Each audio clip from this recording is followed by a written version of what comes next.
This is a quick demonstration of DR Swarm on DR for Rhino. I just did this render on an i7 4-core 8-thread. It took about 1 minute and 50 seconds. I'm going to go in here and turn Swarm on. I'm going to make sure all my render nodes are off for this simple quick demonstration. And I'm going to enable cap CPU utilization. Start a render. What this cap does is it only uses one CPU thread, so it's only going to use a quarter of my processor, and this is going to be beneficial for showing the true benefit of the Swarm node. So you see here there's only one bucket, so that's not very interesting. So I'm going to go back in here and I'm going to turn on just one of them, one of my nodes. This is an AMD Ryzen 1700 overclocked to 3.6. I am going to start another render.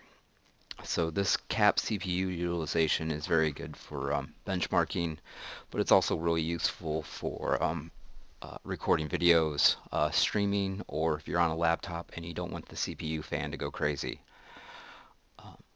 So even though you have this on, you're still getting fast render times if you have a fast render node. So you can see a few more buckets out there than just the one.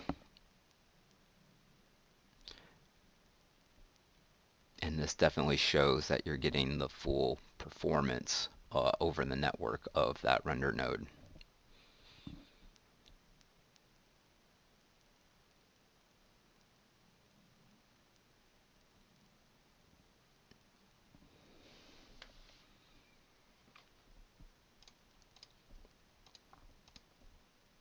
So that took 54 seconds, which isn't bad.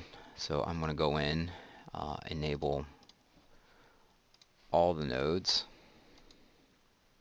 So I have a Xeon 2670 dual CPU and an i7 laptop, and I'm going to turn off this cap CPU utilization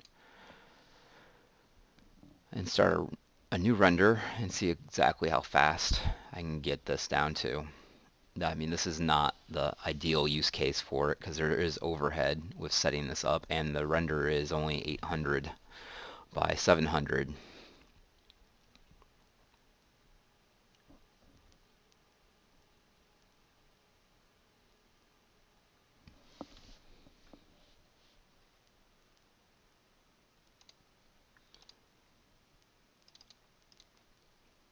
So that got it down to 31 seconds.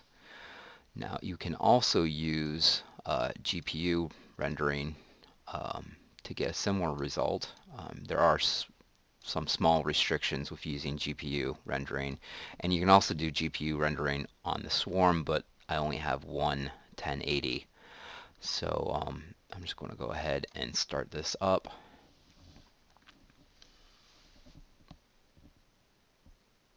And this is really a perfect case for showing the GPU rendering, and it's just one simple material, so nothing too complicated to slow down the GPU.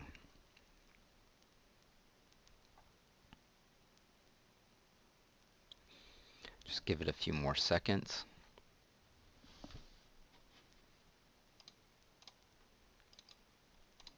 And that finished in 31 seconds as well. So there's multiple ways in V-Ray for Rhino to get fast renders. So